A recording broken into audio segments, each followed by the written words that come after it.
Joining us now, Michael Flood, Public Information Officer for the Mississippi Department of Transportation. Michael, thanks for coming on Middays. Yes, sir. Thanks for having us. All right, give us an update. I just heard the news there during our break that we got some closures that are scheduled for this weekend. Tell us what's happening. We sure do. This Friday night, beginning at 8 p.m., we're going to be shutting down I-20 westbound and I-55 southbound. It's the same interstate at the same location, so it's two interstates, but it's just one location. They run concurrently there. So, it's I-20 westbound and I-55 southbound before State Street in Jackson. So we've got a dip that formed in the roadway.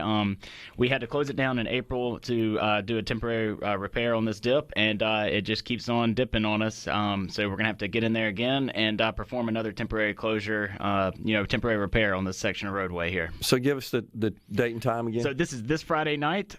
This Friday at 8 p.m. it'll begin. It's Friday, July 29th, and we anticipate it lasting up to 48 hours. So we should be good to have it open back up by Monday morning, but we do want motorists to be aware starting Friday night at 8 p.m. for the remainder of the weekend. They should probably plan an alternate route throughout the whole weekend just to be safe and avoid, traffic. So when we shut down an area like this, an interstate like this, it just kind of impacts traffic all over the metro area.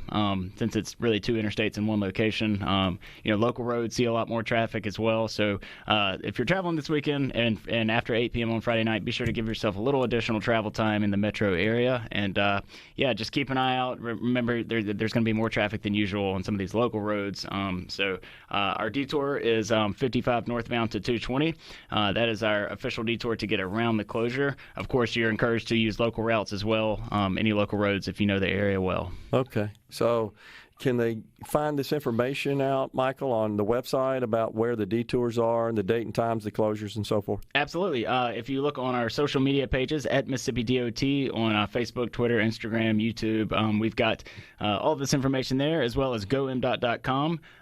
We post all of our press releases there, so as soon as the roadway is opened back up, we'll post it on those social media pages and our website. There's also mdottraffic.com. It's a free resources that is available to the whole state, and you can sign up for alerts, specific to that county or road, whatever you need. Okay, so we got some road closures. What do you think's causing this dip? So this dip, it's a result in just saturated moisture deep below the ground. There's a pipe that's way 60 or so feet below the surface that has been there forever, and we believe it was ruptured a long time ago. And plus the Pearl River being right there, when the area floods, it just saturates all that soil. And this is one of the most heavily traveled roads in the state. It might be the most heavily traveled road in the state. It sees over 110,000 vehicles a day. So wow. All of that combined, and that much travel over time on an area that's dipping, it just continues to dip. So but we're going to maximize the closure. We're going to do two other repairs as well, in addition to this one. Well, not repairs, but two other, major projects. So we're going to be repairing that dip during this closure, and then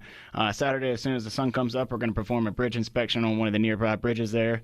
And then we're also going to be repairing some guardrail in the area. So those are two projects that would have required, lane closures as well. So we're going to knock out all of that work in the middle of this project. So we'll maximize the closure and get as much done as we can. Okay. All right, what are the other projects that you guys got going on that are worth talking about? Sure. Well, over the weekend, we had a piece of roadway on Highway 49 southbound, just north of the the Pocahontas rest area, buckle up. So this is in Hinds County on 49 southbound, and this happened early in the morning Saturday. That portion of roadway buckled up, and roadway buckles like that, or blowouts as you can call them, they happen as a result of extreme heat coupled with saturated soil and wet soil beneath the road. So it just essentially it kind of buckled up like a triangle. The piece of concrete did, and our crews got out there immediately, and we got traffic in the head-to-head configuration on the northbound side of Highway 49. So traffic is passable still there, but you will encounter some congestion, and it will take you a little while longer to get through there.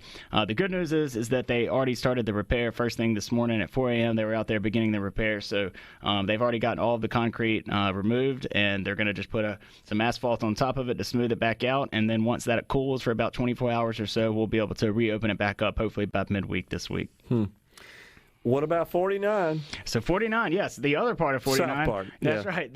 South South of of town, Jackson. yeah. From Pearl. I mean, I'm sorry, from Richland to Florence. We are complete. We're just about 100% done with that. I would say 99% through with it right now. We're just, there. You might see some cross streets and side work going on, but for the most part, that project is completely wrapped up. So we've been driving it just about daily, and it is just it's very smooth. There's so much space there. I think everyone's going to be really pleased with it. It took us a while to get to this point. We understand that it was a long project, but that is a 7.5-mile stretch of heavily traveled highway there. It could almost be an interstate. It sees so much traffic, and there's so many crossroads and so many businesses located along 49 that just, I know that they're all going to be so happy that this project's done. So we'll have 3 travel lanes and a shoulder and turn lanes in each direction. So it's a very wide area, beautiful. It's very smooth. It's going to make for a much safer and more efficient travel from Jackson to Hattiesburg or the coast.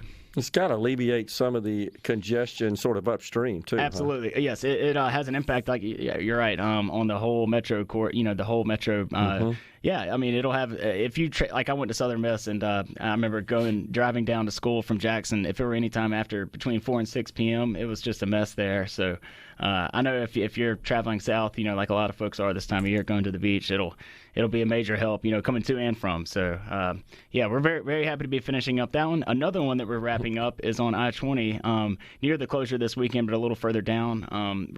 This is on the eastbound side of I-20. We're completing a bridge replacement project there. So that bridge is complete, and we're just, we're doing some of the final work there as well. And, yeah, we look for that one to be completed, sometime next month, hopefully sooner than, the beginning part of the month. But, yeah, just follow us on social media. We'll keep everyone updated on those 2 big projects. But, yeah, got a lot going on in the area. Well, that's good news. That's right. I'm glad to see all the happy to see all the orange barrels removed. That's right. These are 2 of the biggest projects that I've seen in my time at MDOT, and they're both coming to an end really in the same month stretch or so. So it's pretty wild. We've got another big project going on in Meridian as well. That's going to improve I-59 and I-20 through there. So. Yeah. Lots going on in the central part of the state and really all over the state. And if you're interested in projects, in South Mississippi or North Mississippi, you can on those web pages I mentioned at Mississippi DOT on social media. We post updates from all over the state. So if you check us out on social media, you can see what's going on in your area. Yeah, Michael Flood with MDOT is our guest. All right, so if someone encounters an issue, so like the buckling of the road in 49 around Pocahontas you just discussed, how should they contact or notify? Who should they notify? Sure. So the first thing to do if you see something like that happening is to notify local law enforcement, as it could be an emergency. Yes, that once that roadway buckled, it was dangerous. So sure. First thing to do is notify law enforcement. They can, and then the second thing would be to notify MDOT. I mean, we have a variety of ways to notify. You can get in touch with us on social media.